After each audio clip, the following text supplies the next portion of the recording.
When I worked an evening job, I would often get home late and have to park in the back lot of my apartments. I would pass this one door with a small table set up. The table had a bunch of little figurines and knickknacks. Stuff that was exactly my style. There were little gnomes, mushrooms, frogs, you name it. The chaos goblin in my head would say, "Take something." There were no cameras, no one was ever around. It would have been so easy. I started to get worried that I, a 40-year-old mother, was going to actually steal from this person.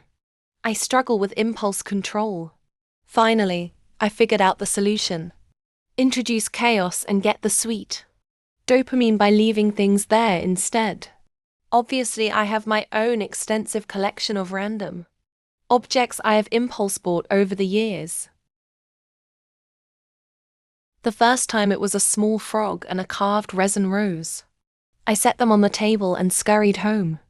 A few days later, I passed by again and they were moved. The frog was on a toadstool and the rose was in a shrub. Over a few months, I left more gifts now and then. They would be arranged nicely when I saw them again. But I started to get worried that I might be creeping the person out.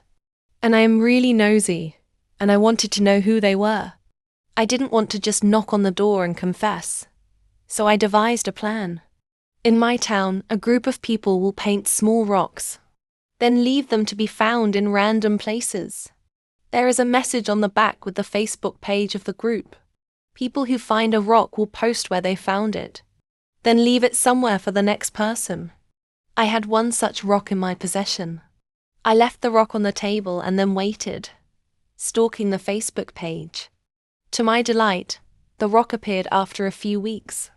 My neighbor was happy, inspired to start painting her own rocks, and seemed to be a kindred spirit, as suspected. I snooped on her Facebook profile enough to feel like she probably wasn't worried that her secret gifter was a stalker ex or something. But I didn't try to friend her or anything like that. I continued to leave things occasionally, but we ended up moving a few months later. I did leave a note at that point explaining a little of who I was, but not that I was planning crimes originally, and then stalking her on social media. I just didn't want her to wonder about it forever.